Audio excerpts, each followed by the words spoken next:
Bueno, para no abusar del tiempo y tratar de remitirme a lo concreto, en primer lugar, bueno, muy buenas tardes, gracias por revenir. Y quisiera dar cuenta de algo que está bastante invisibilizado en la formación social chilena. Es un trabajo que venimos desarrollando del año 2005 en terreno y que a partir del 2010 empezamos a reflexionar en el seno del núcleo de investigación Sociología del Cuerpo y las Emociones acerca de algo que tiene un carácter sociohistórico en la sociedad chilena y que reflota a cada cierto tiempo a propósito de esto de las tensiones que se ponen en cada lugar, espacio, territorio, cuerpos, bueno, enfrentamientos. Y que cuando decimos eso, bueno, tratamos de siempre de plantear distintos problemas en que siempre se plantea la necesidad de tornar observable aquello que siempre permanece inobservado, oculto e invisibilizado. Esto nos ha planteado un imperativo teórico metodológico de considerar a los cuerpos, al cuerpo y a los espacio-territorio con el objeto de dar cuenta de esto de que se ha llamado el conflicto mapuche por algunos medios de comunicación y que tienen que relación fundamentalmente con los enfrentamientos donde específicamente es allí donde se ponen los cuerpos y se enfrentan en algo que ha sido también ocultado, invisibilizado en la academia y fuera de ella a propósito de la lucha de clase y los enfrentamientos. Pues abordar el cuerpo humano para nosotros desde una perspectiva sociopolítica necesariamente es buscar en la configuración de las relaciones sociales el impacto de estas últimas sobre en ese espacio territorio que está conformado por lo que llamamos la octava, novena y décima región del sur de Chile, que en Mapudungun es el Hualmapa. Ahora bien, estos procesos y dinámicas de lo que hemos llamado también la valorización del capital en su racionalidad y en su lógica mundializadora, en el caso del espacio-territorio del pueblo mapuche, allí, bueno, constatamos que se destruyen y transforman también las sociedades, lo que algunos llaman las comunidades, y exigen de parte de los investigadores necesariamente la construcción de nuevas problematizaciones. Bueno, en esta presentación intentaremos realizar más bien una aproximación al enfrentamiento de carácter histórico registrado en la formación social chilena entre el Estado chileno, el pueblo mapuche, desde la fundación de la denominada República de Chile. Es decir, que la base de este enfrentamiento, allí está la reivindicación de territorios o de derechos territoriales que derivan siempre a propósito de una intención hostil de unos en relación a los otros. Se trata entonces de una lucha en que se acude al uso sistemático de lo que hemos denominado el recurso a la violencia o a las violencias y que en última instancia tienden a destruir o a la destrucción física del otro y a ocupar sus territorios mediante este recurso en donde se procura mantener, afirmar, conquistar o restablecer derechos, lo que pasa finalmente por romper lo que se llama la resistencia del otro con el objetivo de desarmarlo, pero pasa por su destrucción, es decir, la destrucción de cuerpos. Porque constatamos entonces que la centralidad de las categorías espacio, territorio y sus articulaciones necesariamente se problematizan cuando emerge el cuerpo o los cuerpos como un lugar más bien de intersección de las dominaciones, pero también los ejercicios del poder, el poder de clase, raza, etnia o género. Y aquí se ocasiona una ruptura epistemológica en la manera de ver, no, en la manera de observar. Lo que está relacionado también esto con una necesaria descentralización o descentración de la mirada, es decir, el enfoque. Ahora bien, lo que está relacionado con esto son las crisis permanentes y sistemáticas del orden social en que se traduce en enfrentamientos. Y es allí donde los cuerpos son el territorio observable, donde se materializan las violencias o o las hiperviolencias. Es decir, que la constitución de los cuerpos y su análisis no puede hacerse al margen de los procesos de formación de lo que hemos llamado nosotros la dominación, la destrucción y el exterminio, bueno, con sus respectivos espacios territorios, locus de estos enfrentamientos. Es allí donde también podemos decir que la interpelación de Juan Carlos Marín, en el sentido de que la noción espacio ha estado dominada por el elemento central, hegemónico, es decir, de la concepción del mundo de la clase dominante. Bueno, estas nociones o estas interpelaciones se complejizan cuando detectamos la ubicación y desarrollo de polos de acumulación capitalista que se han instaurado a lo largo del proceso de redefinición espacio-territorio mapuche como lugar de las forestales, del latifundio y de la agroindustria. Cuando decimos nosotros que en la fase mundializadora del capitalismo, el espacio-territorio y los espacios-territorios son un campo de disputa permanente, es porque son un escenario de enfrentamientos. Y estas dinámicas de configuración adquieren mucha importancia, dado que en el campo de las ciencias sociales se despliegan códigos tendientes a presentar las relaciones de fuerzas sociales como relaciones naturales, según lo plantea Flavián Nievas, donde los procesos de construcción de los Estados-nación justifican y teorizan la dominación capitalista y sus fronteras territoriales. Desde la perspectiva del negro, el territorio es definido entonces como la organización, primero social y luego conceptual de un espacio, o para expresarlo en otros términos, la construcción social de un espacio, la articulación de relaciones sociales con su asiento material y su inteligibilidad. El territorio entonces está compuesto, según el mismo negro, como un geoterritorio o porción de suelo, sumatoria de las condiciones biofísicas de una porción de la corteza del planeta, siendo la totalidad de esta el suelo. De otro, o por otra parte, la totalidad de las relaciones sociales establecidas en y ordenadoras de dicho territorio, fuera del cual no tiene existencia. El territorio, entonces, de acuerdo a lo propuesto por el sujeto Nievas, se caracteriza entonces por su homogeneidad interna en tanto articulación en torno a una determinada legalidad social impuesta por una clase dominante y por su especificidad externa, es decir, su heterogeneidad respecto de otros territorios. La reivindicación entonces y la defensa de un territorio no es natural o innata a los pueblos que la habitan. Estas se organizan no por una fracción de la corteza terrestre, suelo, sino por la existencia en él de objetivos gratificantes que permiten el equilibrio biológico interno disponible para el defensor y pretendidos por el agresor. El fundamento entonces de estas reivindicaciones y sus luchas por el territorio está determinado por el fuerte anclaje que tiene el territorio en las personas y está dado porque ese territorio no es el terreno, sino las relaciones sociales que allí se asientan y lo articulan. De allí emana entonces, según lo que plantea Nievas, lo que llama la fuerza moral, una especie de sentimiento nacional que una población posee respecto de su territorio. Y en este sentido es que toma toda su importancia lo que Nievas plantea como un Estado nacional, que es más bien la cristalización en términos jurídico-políticos de una fuerza social de carácter burgués. Esto no exime entonces la existencia de otras fuerzas sociales de carácter antagónico al capitalismo.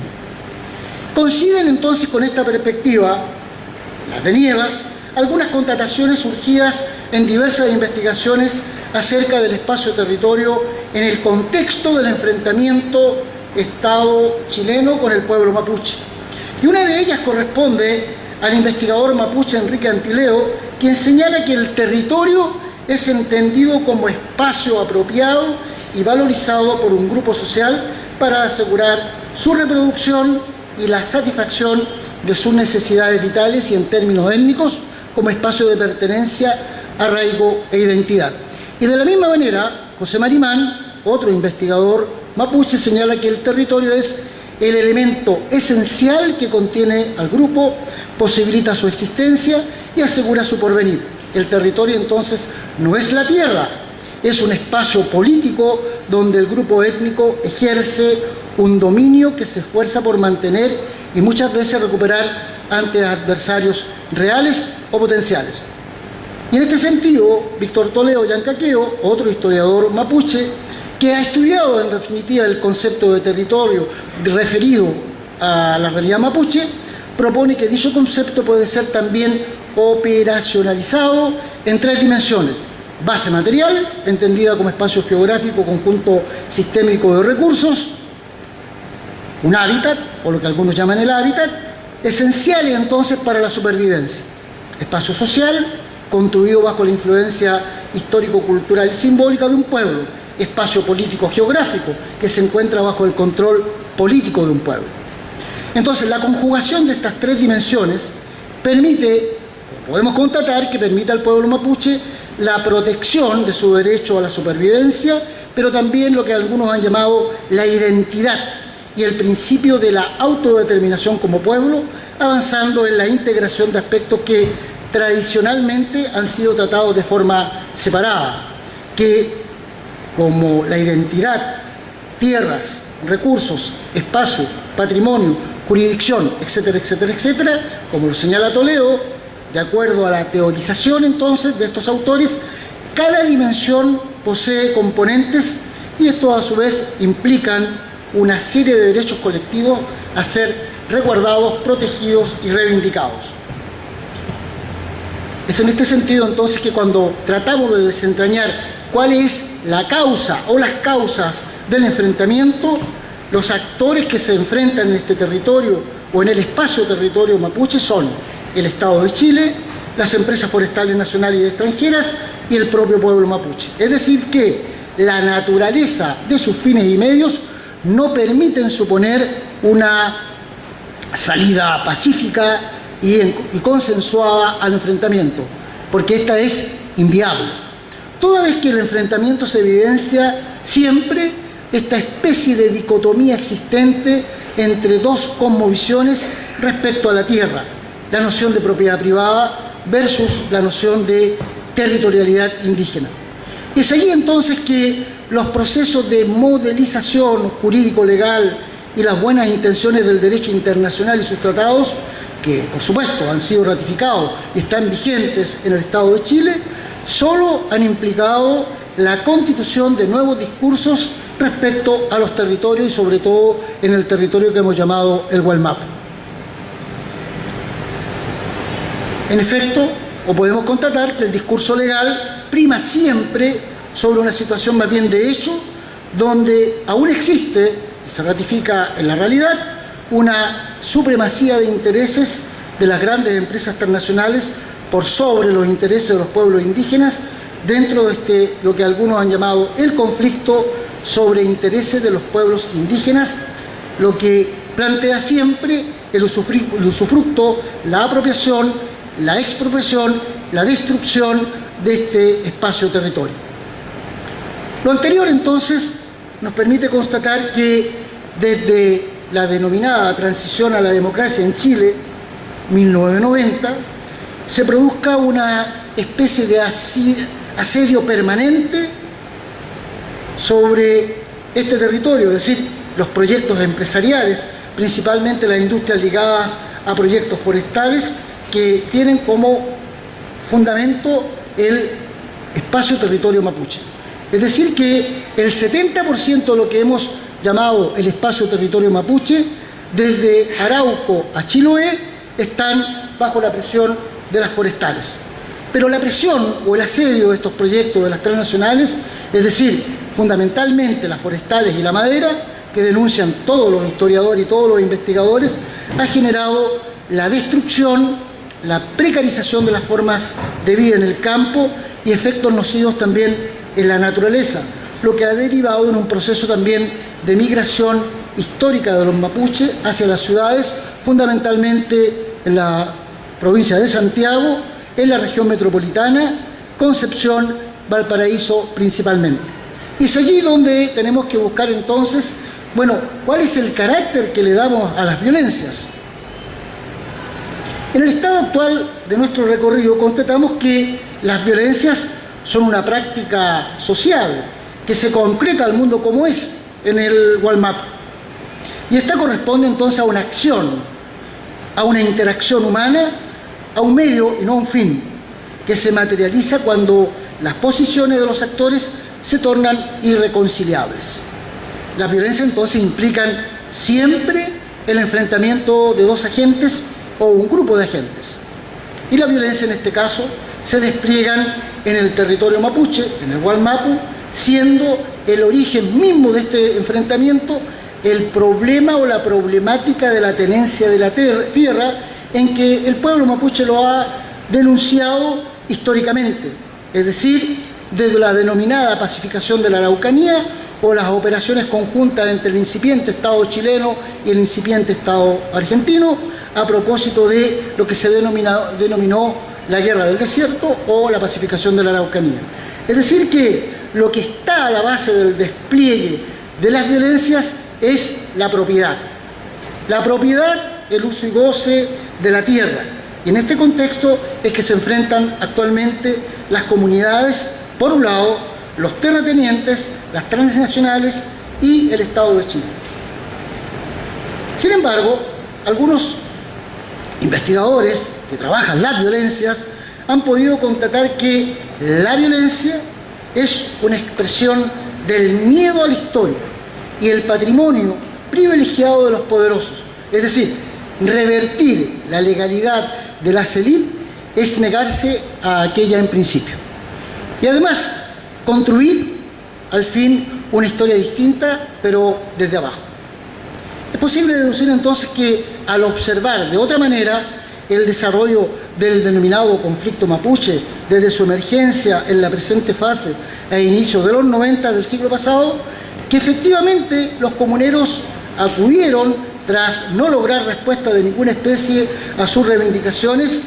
a la recuperación de tierras, lo que significó la ocupación o la reocupación y un proceso de redefinición territorial que solamente se manifestaba a nivel de las luchas. Ahora bien, tales movilizaciones, tales reivindicaciones, tales ocupaciones, por supuesto que recibieron una respuesta y una arremetida represiva de parte del Estado y de la policía chilena militarizada, de guardias civiles, de las grandes forestales y de los terratenientes colones o descendientes de colonos, que fue de una violencia, a la par y a proporcional a propósito de lo que estaba en conflicto. Lo ya descrito ha tenido efectos importantes a través de nuevas leyes antiterroristas y un proceso, un nuevo ciclo de reivindicación, lo que nos permite plantear algunos problemas que están hoy día en la discusión y que plantea muchos problemas en las futuras campañas o en las ya campañas presidenciales en relación a qué hacer o qué es lo que se propone en relación a este conflicto o a este enfrentamiento. Hay algo que nos ha llamado la atención, y fundamentalmente a partir de cuestiones de carácter teórico, metodológico, es que lo que plantea Alfred Schutz en su libro Fenomenología del Mundo Social, en que se propone un principio básico de investigación científica, plantea de que consiste fundamentalmente en comprender y describir los hechos que tenemos ante nosotros. Pero en el territorio mapuche se desarrolla un enfrentamiento que está a la orden del día, lo cual se expresa en acciones, hechos y actos de violencia, y en el desenvolvimiento del mismo, la condición que se plantea es la condición de un agresor y de un agredido. Y esto se desplaza de un polo a otro en forma dialéctica, y la que necesariamente se requiere articular. En esta lógica adquieren centralidad entonces las nociones de acción y acto formuladas por Schutz. Las violencias siempre crean algo, dice Schutz. Más violencias, cambios sociales, visibilización de conflictos, entre otros. Y en el enfrentamiento registrado en el territorio mapuche constatamos entonces que las nociones acción, acto, se relacionan y articulan en cada hecho de violencia registrado. La acción corresponde a un flujo, una secuencia en curso de hecho, es decir, un proceso de realización de algo. Una realización se presenta entonces como una serie de vivencias existentes y presentes, vivencias que nacen y mueren. La acción, además, según el mismo autor, puede ser estudiada más bien como vivencias futuras o actos terminados. Bueno, desde lo ya señalado, siguiendo el mismo autor, la acción en progreso entonces sería el actio, y el acto ya terminado y construido sería el actum, es decir, el actio crea el actum. Así, el acto se nos presenta siempre como algo ya realizado, consumado, independientemente del sujeto que actúa y de sus vivencias. Mientras el acto se cumple en forma anónima, la acción constituye una serie de vivencias que se forman en la conciencia concreta de un sujeto individual. A estos elementos teóricos ya reseñados, también debemos agregar otra entrada que resulta fundamental para los propósitos de este recorrido. Las violencias no corresponden ni a un concepto ni a una categoría, sino más bien a una práctica social, es decir, un sistema de acciones que necesariamente se realizan con la participación del cuerpo, que están sujetas a normas y valores y están guiadas por representaciones, según lo que plantea Valero, y que para ser tales han de ser articuladas por más de un actor, en una formación social concreta, pero en un territorio, espacio determinado. Entonces la acción violenta en este registro consiste en la configuración de una cadena de hechos de la misma naturaleza, es decir, que obedecen a las vivencias y a las experiencias de la gente, las que se producen antes o bien en el momento de la acción y que pueden obedecer también a situaciones que el mismo actor visualiza a futuro a partir de la relación de las experiencias y vivencias pasadas con un presente que se plantea en una acción de carácter estratégico. Es decir, que el agente en el curso de la acción violenta queda expuesto, como siempre, como el autor de la misma, dado que es su cuerpo el que le da origen y también orientación a la acción. Cuando se consuma entonces la acción, pasamos al acto violento, que es el resultado de la acción, en donde la gente desaparece en una especie de suerte de anonimato, porque pasa a ser el acto colectivo. Y esto puede incidir desde el punto de vista legal, es decir, el comportamiento de esa gente o víctima del acto, o cuando se absorbe la vivencia y ya pasamos a plantearnos cuestiones de carácter más bien jurídico-legal. Es decir, que en este despliegue, en este recorrido a propósito de las violencias, es su condición de práctica social, de acuerdo a nuestra observación, es decir, la racionalidad juega un rol determinante, dado que los agentes sociales que intervienen siempre ponen en juego los cuerpos, el cuerpo, es decir, todo lo que tienen. Y cuando decimos todo lo que tienen, es aquello que se concretiza y se totaliza en estos enfrentamientos. Es decir, que aquí el caso que nos ocupa, es decir, en el caso de las comunidades mapuche y el pueblo mapuche, están reivindicando territorios ancestrales de tenencia de la tierra que luchan por mantener algo que les ha sido usurpado sistemática e históricamente por el Estado de Chile.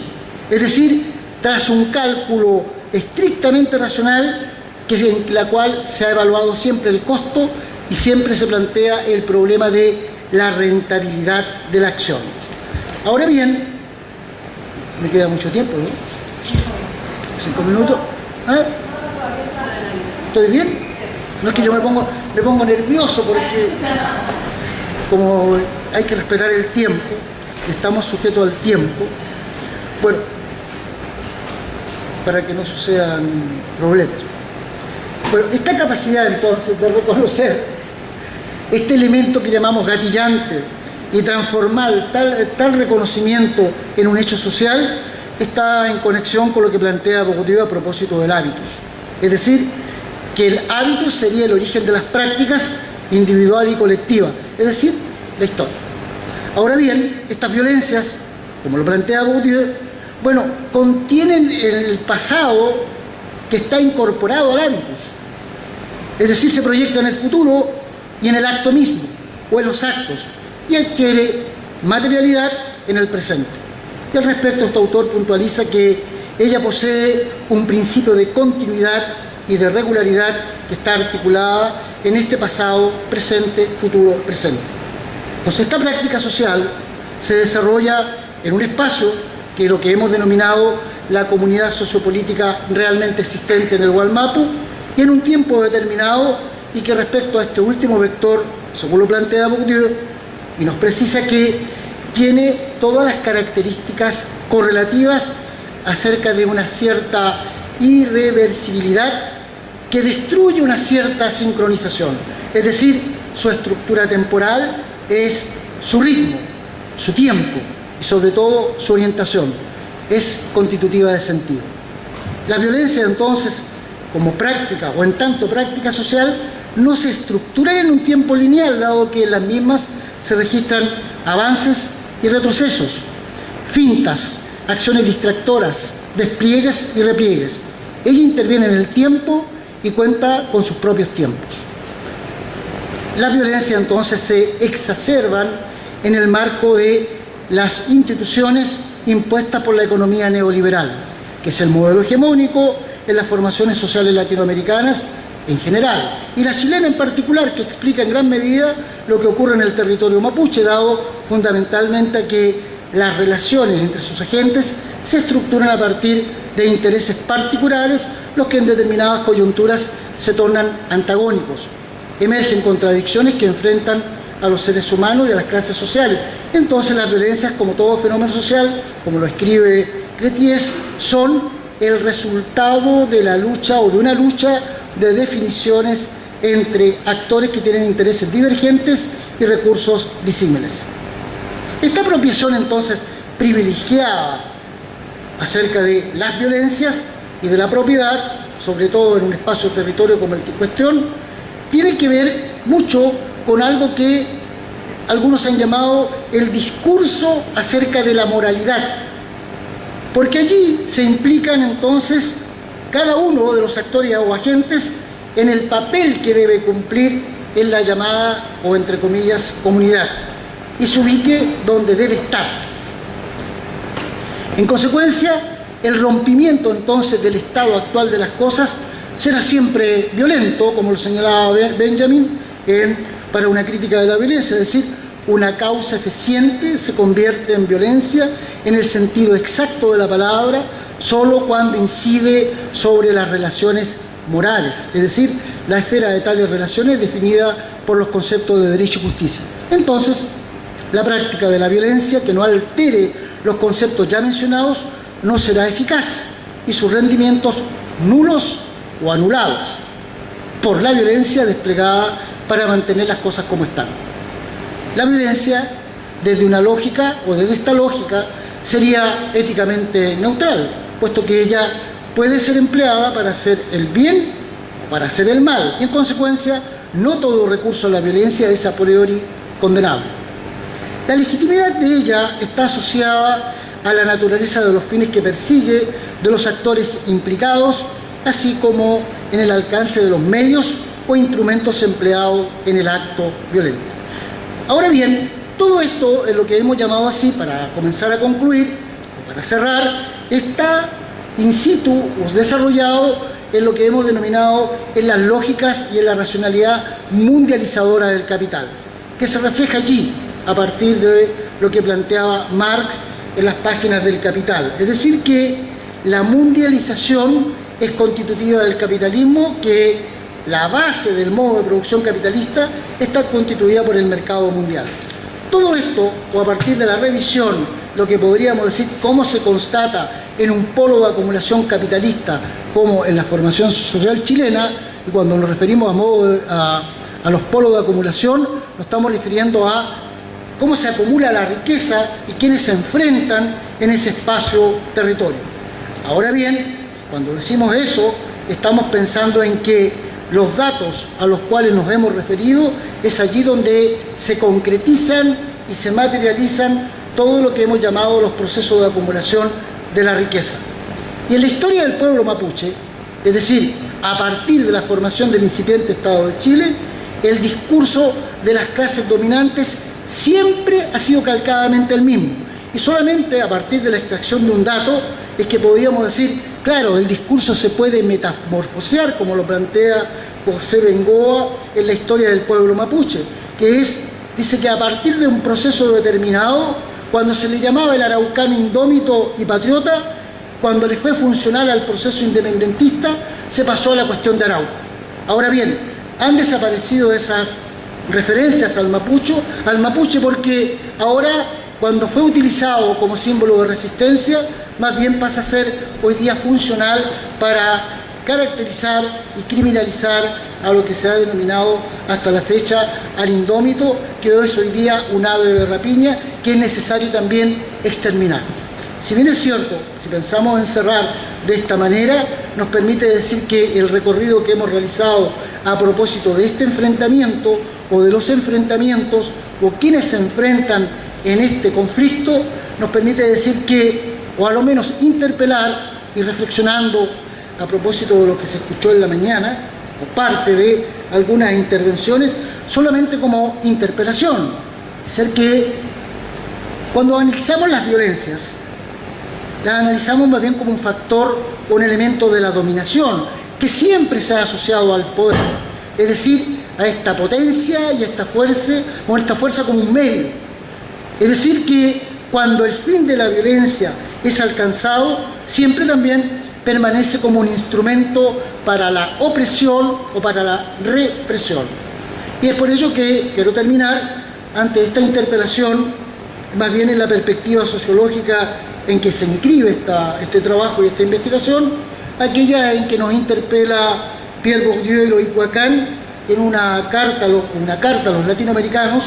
en que nos permite a lo menos constatar lo siguiente, y por eso que la interpelamos para el cierre, que es en oposición frontal con esta especie de nihilismo mezclado con relativismo cultural y moral que posee el nombre grandilocuente de posmodernismo. Bueno, esta reflexividad crítica, según Bourdieu y Wacan, se impone más que nunca a los investigadores, pero esta vez interpelando a lo que habíamos escuchado, más bien como un imperativo absoluto a todos aquellos que quieren resistir eficazmente, a todos esos conceptos de pacotilla como globalización, flexibilidad, multiculturalismo y comunidad, identidad, hibridación, etcétera, etcétera. Cuya discusión en el campo universitario, pero también